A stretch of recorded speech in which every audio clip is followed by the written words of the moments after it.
കൃഷ്ണായ വാസുദേവായ ഹരയേ പരമാത്മനെ പ്രണവക്ലേശനാശായ ഗോവിന്ദായ നമോ നമഃ. ഇന്നലെ നമ്മൾ വളരെ നല്ലൊരു സ്ഥലത്ത് ഭഗവാനെയും നമുക്ക് ഭാഗവതം തന്ന വ്യാസഭഗവാനെയൊക്കെ നമസ്കരിച്ചിട്ടുള്ള ശ്ലോകം കൊണ്ടാണ് നിർത്തിയത് നമ്മൾ ഇന്നലെ. അപ്പം ഇന്നിനി ശൗനക ഉവാചയാണ്. അപ്പം നമുക്ക് ആ ശ്ലോകം ഒന്നും കൂടി നമുക്ക് ചൊല്ലിയിട്ട് തുടങ്ങാം. നമോ ഭഗവതേ തസ്മൈ കൃഷ്ണായ ആകുണ്ഠമേധസേ യത്പാദാംബുരുഹധ്യാനാൽ സംഹിതാമ അധ്യഗാമിനം.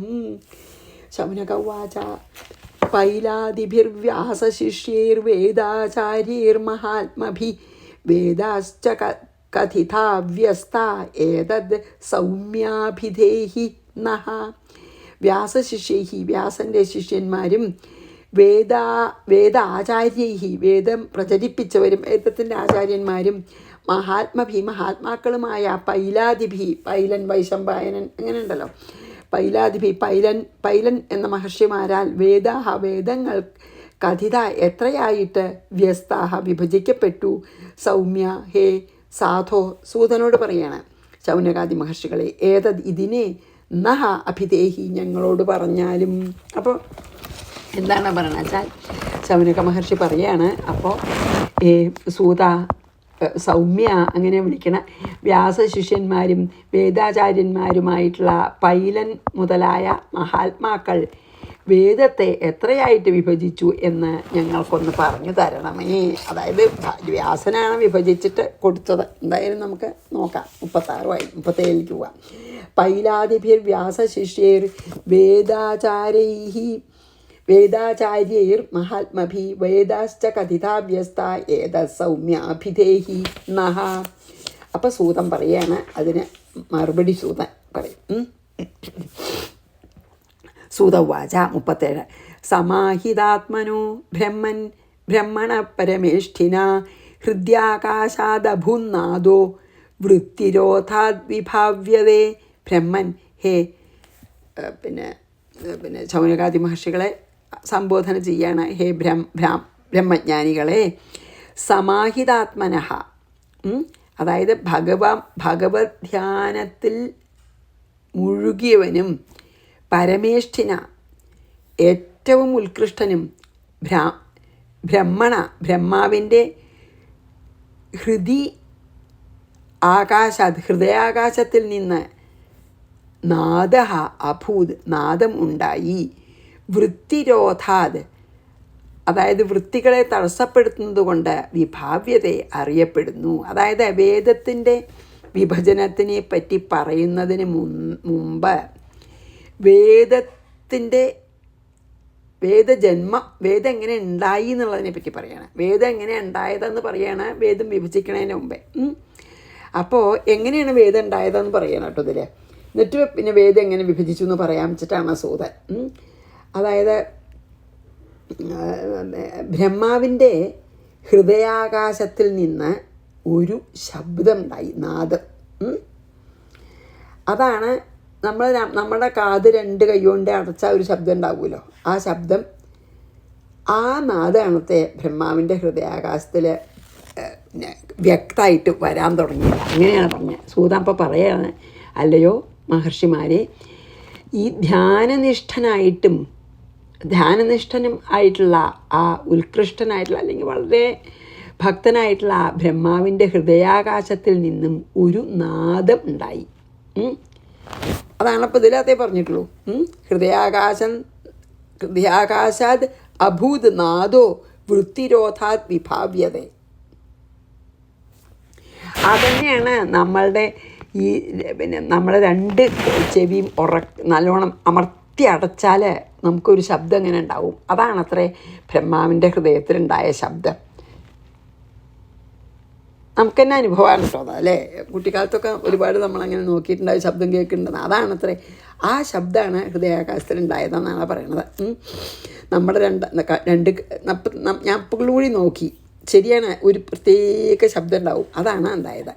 സൂതവാച സമാഹിതാത്മനോ ബ്രഹ്മണ പരമേഷ്ഠിന ഹൃദ്യാകാശാദഭൂത് നാദോ വൃത്തിരോധാത് വിഭാവ്യതേ യദുപാസനയാ ബ്രഹ്മൻ യോഗിനോ മലമാത്മനഃ ദ്രവ്യക്രിയാകാരകാഖ്യം ധൂത്വാ യാന്ത്യ പുനർഭവം ബ്രഹ്മൻ. ഹേ, അവരെ വിളിക്കുകയാണ്, ബ്രഹ്മജ്ഞാനികളെ, യദുപാസനയാ, ഏതൊന്നിൻ്റെ ഉപാസനം കൊണ്ട് ഏതൊന്നിനെ ഉപാസിച്ചാൽ യോഗികൾ ദ്രവ്യക്രിയാകാരകാഖ്യം, ദ്രവ്യം ക്രിയാകാരകം എന്ന നാമങ്ങളോട് കൂടിയ ആത്മനഹ മലം, അതായത് കാര്യകാരണ ഫലം, നമ്മൾ മുമ്പ് പറഞ്ഞ തന്നെ ആത്മാവിൻ്റെ മാലിന്യത്തെ ധൂത്വ കളഞ്ഞിട്ട് അപുനർഭവം, അതായത് മോക്ഷനർത്ഥം,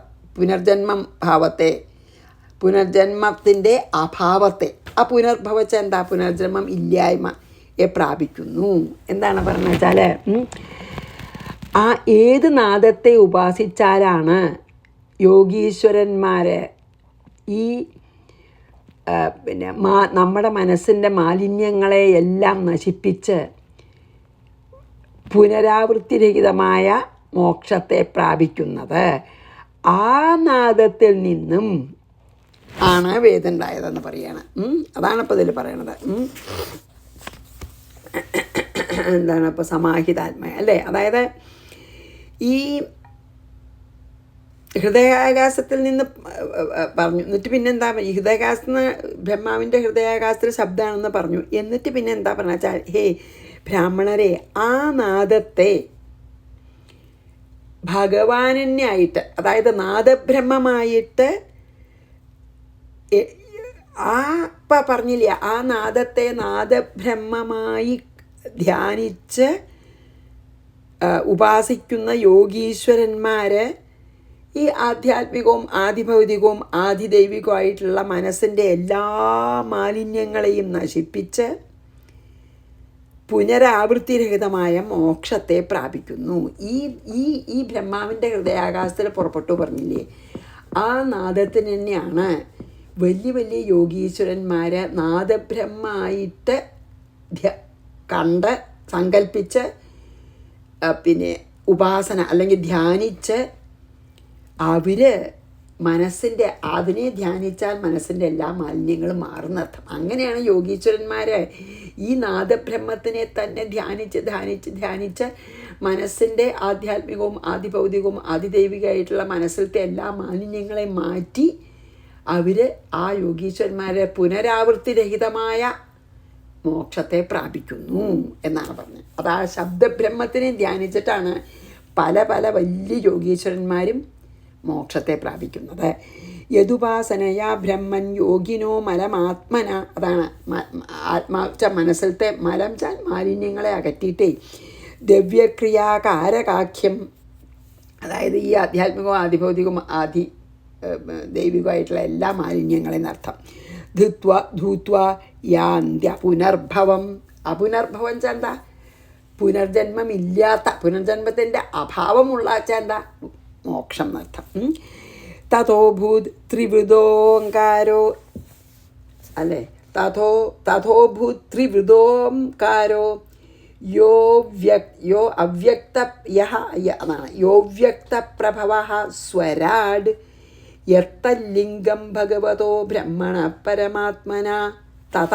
പിന്നെ അതിൽ നിന്ന് ആ ശബ്ദത്തിൽ നിന്ന് ത്രിവൃത് 3 മാത്ര ഉള്ളത്, ഏത്, ഓങ്കാര പ്രണവം അഭൂത് ഉണ്ടായി അല്ലേ, ആ മാ ഉ യാതൊന്ന് അവ്യക്തപ്രഭവ, അവ്യക്തത്തിൽ നിന്നാണ് ഉണ്ടായത്, വ്യക്തമല്ലാത്തതിൽ നിന്നുണ്ടായതും സ്വരാട് പ്രകാശിക്കുന്നതും സ്വയം പ്രകാശിക്കുന്നതും യാതൊന്ന് ഹേതുവായിട്ട് തത് പരമാത്മനഃ ബ്രഹ്മണഃ, പരമാത്മാവായിരിക്കുന്ന ബ്രഹ്മത്തിൻ്റെ ലിംഗമാകുന്നു. എന്താണ് ഇതിൽ പറഞ്ഞാൽ, ഈ പറഞ്ഞ ശബ്ദം ഉണ്ടല്ലോ, അവ്യക്തമായ ശബ്ദം, നമ്മളിങ്ങനെ ചെവി അടയ്ക്കുമ്പോൾ ഒരു അവ്യക്ത ശബ്ദം കേട്ടുല്ലോ, ആ അവ്യക്തമായ ശബ്ദം കുറച്ച് കഴിയുമ്പോൾ വ്യക്തമാവുകയും ആ വ്യക്തമായിട്ടുള്ള 3 മാത്രകളുള്ളത് ആയിത്തീരും. ആ അവ്യക്ത ശബ്ദം ധ്യാനിച്ച് കുറച്ച് കഴിയുമ്പോൾ വ്യക്തമായിട്ടുള്ള 3 മാത്രകളുള്ള ഓങ്കാരമാവും. അതാണ് ആ ഓങ്കാരം സർവവ്യാപകമാണ്, സർവ്വദിക്കിലും വ്യാപിക്കേണ്ടത്. പരമാത്മാവുമായ നിന്തിരിവലിയുടെ ഒരു ശബ്ദരൂപമാണെന്നാണ് പറയുന്നത്. ശബ്ദത്തിൽ രൂപെടുത്ത് വന്നതാണ് ബ്രഹ്മം തന്നെയെന്ന്. അതാണ് നാദബ്രഹ്മം. അങ്ങനെയുള്ള നാദത്തിൽ നിന്നാണ് 3 മാത്രകളുള്ളത്. ഏതാണ്? അകാരം, ഉകാരം, മകാരം, അല്ലേ? ആ നാദത്തിൽ നിന്ന് അകാരം, ഉകാരം, മകാരം എന്ന 3 മാത്രകളോട് കൂടിയിട്ടാണ് ആ അവ്യക്തമായതിൽ നിന്ന് വ്യക്തമായ ഓങ്കാരം ഉണ്ടായത്. അതായത് അവ്യക്തമായ ബ്രഹ്മത്തിൽ നിന്നും സ്വയം പ്രകാശിക്കുന്നതുമായ ഈ ഓങ്കാരം പരബ്രഹ്മത്തിൻ്റെ ജ്ഞാപകവാചകമാകുന്നു. ലിംഗം അതിൻ്റെ ഒരു സിമ്പിളാണെന്ന്. ആ അവ്യക്തമായ ബ്രഹ്മത്തിൻ്റെ വ്യക്തമായ ഒരു സിമ്പിളാണ് നാദബ്രഹ്മം. 3 മാത്രകളുള്ള നാദബ്രഹ്മം എന്നാണ് ഇതിൽ പറഞ്ഞത്. തഥോദ്ഭൂത് ത്രിവൃതോംകാരോ 3 മാത്ര. യോ വ്യക്ത പ്രഭവ, അവ്യക്തത്തിൽ നിന്ന് ഉണ്ടായതാണ്, അവ്യക്തമായ ബ്രഹ്മത്തിൽ നിന്ന്. സ്വരാട്, ഇപ്പോൾ സ്വയം പ്രകാശം. യത്തലിംഗം, അപ്പം അതിൻ്റെ ഒരു സിമ്പിളാണെന്ന്. ഭഗവതോ ബ്രഹ്മണ പരമാത്മനഃ. ഇനി ശൃണോതിയ ഇമം സ്ഫോടം സുപ്തശ്രോത്രേ ച ശൂന്യദൃക് യേന വാഗ്വ്യജ്യതേ യസ്യ വ്യക്തിരാകാശ ആത്മനഃ. സുപ്തശ്രോത്രേ ച, സുപ്തശ്രോത്രേ ച, അല്ലേ? അതല്ലേ? അതെ, സുപ്ത, അതെ, പേജ് മറിഞ്ഞു പോയി കേട്ടോ. അതാണ് സുപ്തശ്രോത്രേപി, അതായത് ശ്രോത്രേന്ദ്രിയത്തിൻ്റെ വൃത്തി, അതാണ് സുപ്തശ്രോത്രേപി. ശൂന്യ ദൃക്ക്, ശ്രോത്രേന്ദ്രിയം വെച്ചാൽ ചെവിയുടെ കേൾക്കണ ഇന്ദ്രിയത്തിൻ്റെ വൃത്തി ഇല്ലാത്ത സമയത്തും, അതാണ് നമുക്ക് എപ്പോഴും കേൾക്കാൻ പറ്റി. യാ ഇമം സ്ഫോടം ശൃണോതി, സമയത്തും ശ്രവിക്കാൻ ശക്തിയുള്ള യാതൊരാൾ അവ്യക്തമായ ഈ ഒരു സ്ഫോടം എന്ന് പറഞ്ഞാൽ ശബ്ദത്തിനെ പോലെയുള്ളതാണ്. അതായത് സ്ഫോടത്തെ കേൾക്കുന്നുവോ അത് പരമാത്മാവാകുന്നു, ജീവനല്ല. അത് വളരെ ഒരു ക്ലിയർ അല്ലാത്തൊരു ഇതാണ് നമുക്ക്. എന്താ അറിയോ? അതായത് ഇന്ദ്രിയങ്ങളുടെ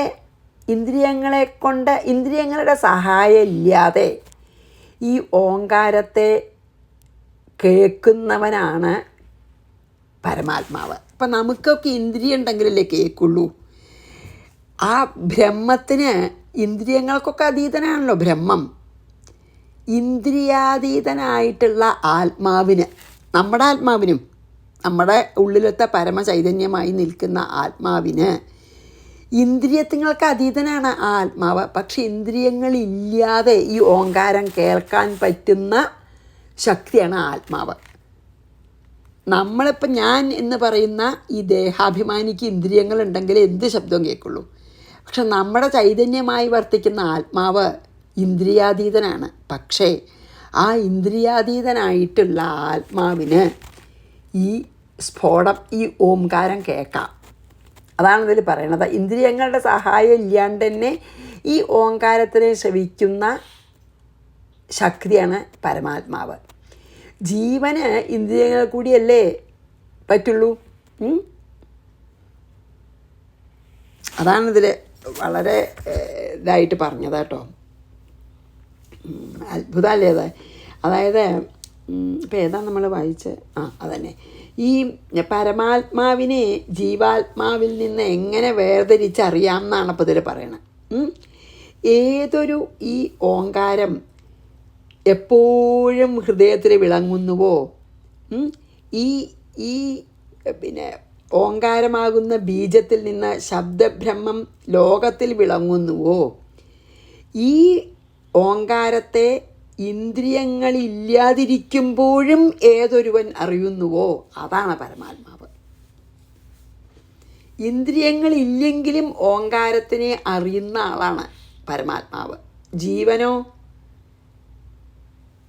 ഇന്ദ്രിയങ്ങളുണ്ടെങ്കിലല്ലേ അറിയുള്ളൂ. അതാണ് പിന്നെ ആത്മാവും ജീവനും കൂടിയിട്ടുള്ള വ്യത്യാസം എന്ന്. ഇന്ദ്രിയങ്ങളില്ലാത്തപ്പോഴും ഈ ഓങ്കാരത്തിനെ അറിയുന്ന ശക്തിയാണ് പരമാത്മാവ്. അതാണ് ജീവാത്മാവ് എന്നുള്ള വ്യത്യാസം. ഈ ഹൃദയാകാശത്തിൽ എപ്പോഴും വിളങ്ങുന്നുണ്ട്. ആ ഓങ്കാര ബീജത്തിൽ നിന്ന് ശബ്ദബ്രഹ്മം ലോകത്തിലുമുണ്ട്. നമുക്കൊക്കെ കേൾക്കണമെങ്കിൽ പക്ഷേ ശ്രോതേന്ദ്രിയങ്ങളും ചെവി വേണം അല്ലേ, ഇല്ലെങ്കിൽ കേൾക്കില്ലല്ലോ. പക്ഷേ ഇന്ദ്രിയങ്ങളുടെ സഹായം ഇല്ലാതെ ഏതൊരു ശക്തിയാണ് പ്രണവത്തിനെ കേൾക്കണം, അതാണ് പരമാത്മാവ്. ഇന്ദ്രിയ സഹായത്തോടു കൂടി ഓങ്കാരത്തിനെ കേൾക്കുന്നതാണ് ജീവാത്മാവ്. വ്യത്യാസം. ശൃണോതിയ ഇമം സ്ഫോടം.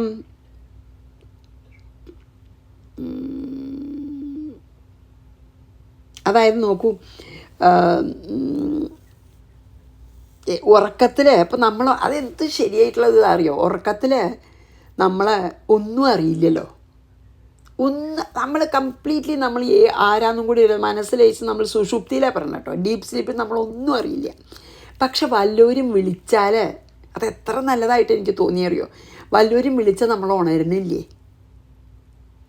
അപ്പോൾ ആ സുഷുപ്തിയിലും നമ്മളെ വിളിക്കുമ്പോൾ കേൾക്കണത് ഇന്ദ്രിയങ്ങളുടെ ആവശ്യം ഇല്ലാതെ കേൾക്കാൻ പറ്റുന്ന ആത്മാവാണ്. അതൊന്ന് ആലോചിച്ച് നോക്കൂ. ഒരാളെ ഉറക്കത്തിൽ നമ്മൾ വിളിക്കാച്ചോട്ടെ, അയാൾ ഉണരുന്നുണ്ടല്ലോ. ആ വിളിക്കുന്ന ശബ്ദം കേട്ടത് ജീവനല്ല. കാരണം നമ്മളൊന്നും അറിയില്ല. ആ വിളിക്കുന്ന ശബ്ദം കേട്ടത് ആരാ? ഇന്ദ്രിയങ്ങൾക്ക് അതീതമായി വർത്തിക്കുന്ന, കേൾക്കാൻ ഇന്ദ്രിയങ്ങളുടെ ആവശ്യമില്ലാത്ത നമ്മുടെ ആത്മാവാണ് നമ്മളെ വിളിച്ചുണർത്തിയത്. അപ്പോൾ ആ നമ്മൾ ഉറങ്ങുമ്പോൾ നമ്മുടെ മനസ്സ് ലയിച്ച് നമ്മൾ സുഷുപ്തിയിലായിരിക്കുമ്പോഴും ആ ശബ്ദം കേട്ടതും ജീവനെ ഉണർത്തിയതും പരമാത്മാവാണ്. അത് വളരെ നല്ലൊരു ഒരു എക്സ്പ്ലനേഷനായിട്ട് എനിക്ക് തോന്നി. അതാണ് ഇപ്പോൾ ഇതിൽ പറയണത്, ഈ 40 പറഞ്ഞത്. ആ ഉറക്കത്തിൻ്റെ അത് വളരെ നമുക്ക് മനസ്സിലാക്കാൻ പറ്റും അല്ലേ. ഉറങ്ങുമ്പോൾ നമ്മളൊന്നും അറിയില്ലല്ലോ. ആൾ റൂമിലേക്ക് വന്നു, അല്ലെങ്കിൽ നമ്മളൊന്നും അറിയില്ല, നമ്മൾ ആരാന്നൊന്നും അറിയാണ്ട് കിടക്കില്ല. ആ സമയത്ത് ഉറക്കം ഒരാൾ വിളിച്ചു വെച്ചോട്ടെ, ഒന്നും അറിയാത്തപ്പോൾ. അപ്പം നമ്മളെ ആ ഉറങ്ങുമ്പോൾ നമ്മളെ ആ ശബ്ദം കേട്ടതും നമ്മളെ ഉണർത്തിയതും ശരിക്കും ആ പരമാത്മാവാണ്. അതാണ് പരമാത്മാവ്. ഇനി 40 കഴിഞ്ഞു. ഈ 41 നമുക്ക് 41ലേക്ക് പോവാം കേട്ടോ. നോക്കട്ടെ. 41. ശൃണോതിയ ഇമം സ്ഫോടം സുപ്തശ്രോത്രേ ച ശൂന്യദൃക് യേന വാഗ്വ്യജ്യതേ യസ്യ വ്യക്തിരാകാശ ആത്മന. 41.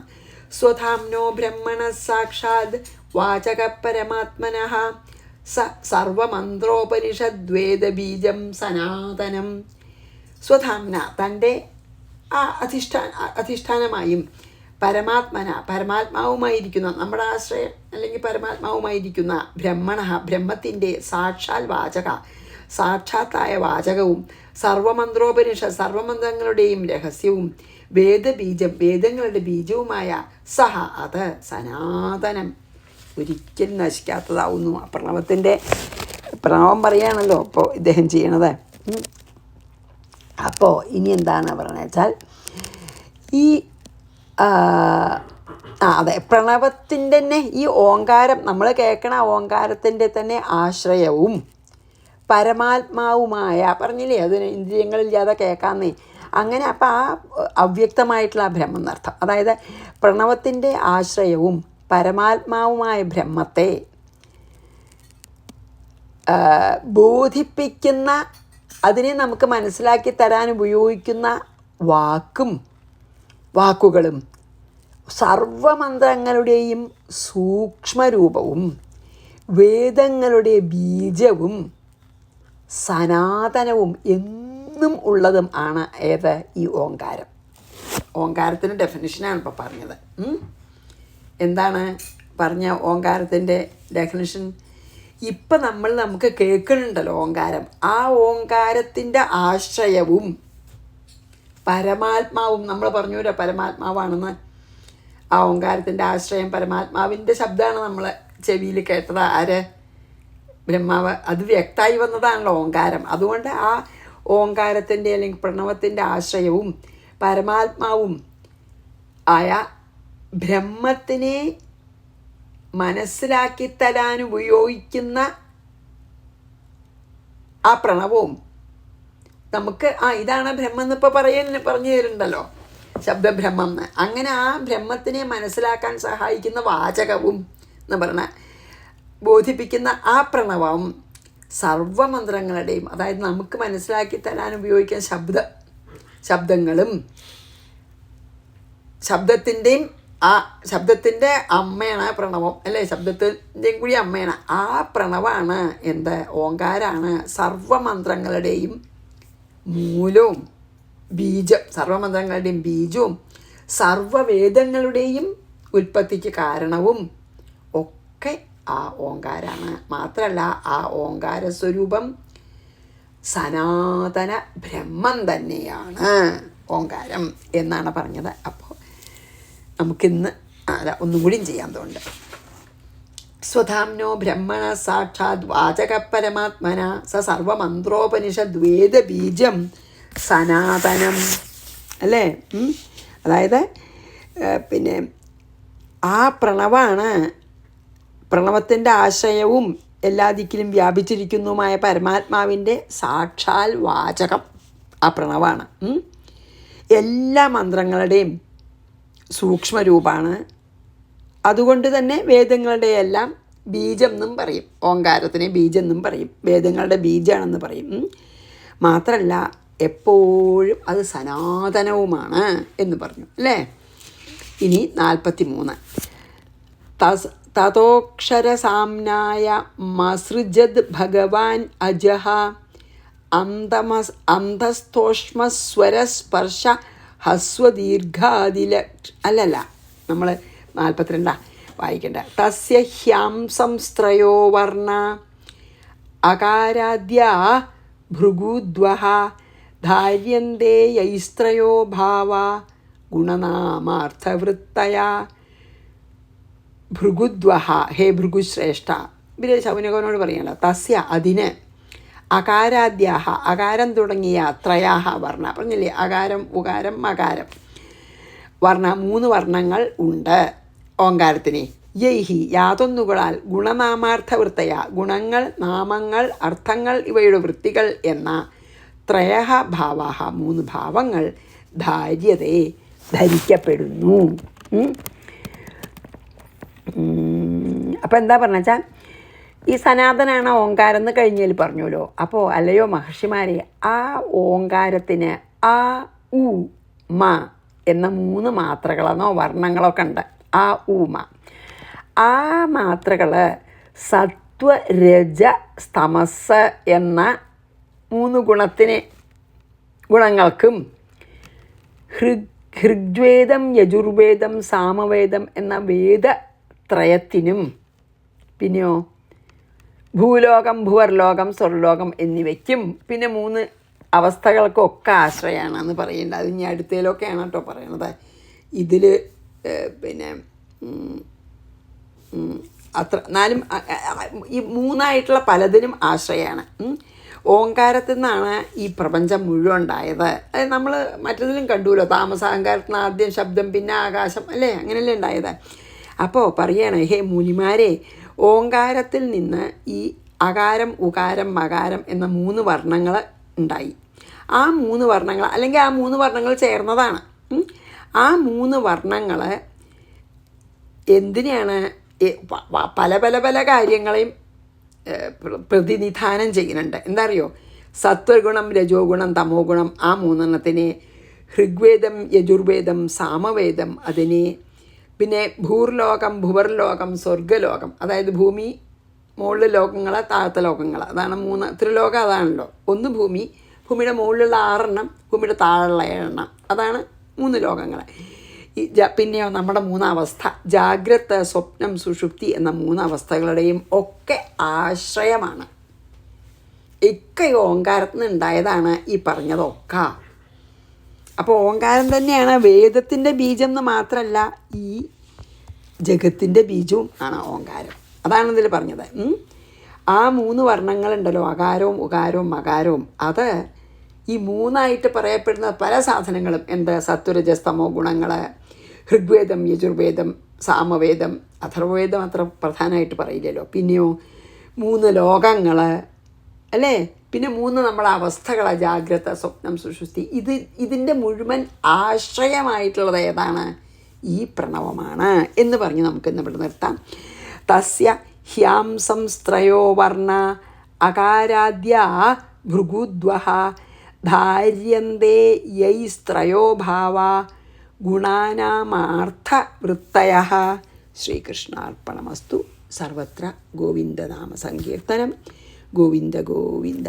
ഗുരുവായൂരപ്പ ശരണം. സമസ്താപരാധം ക്ഷമസ്വമേ.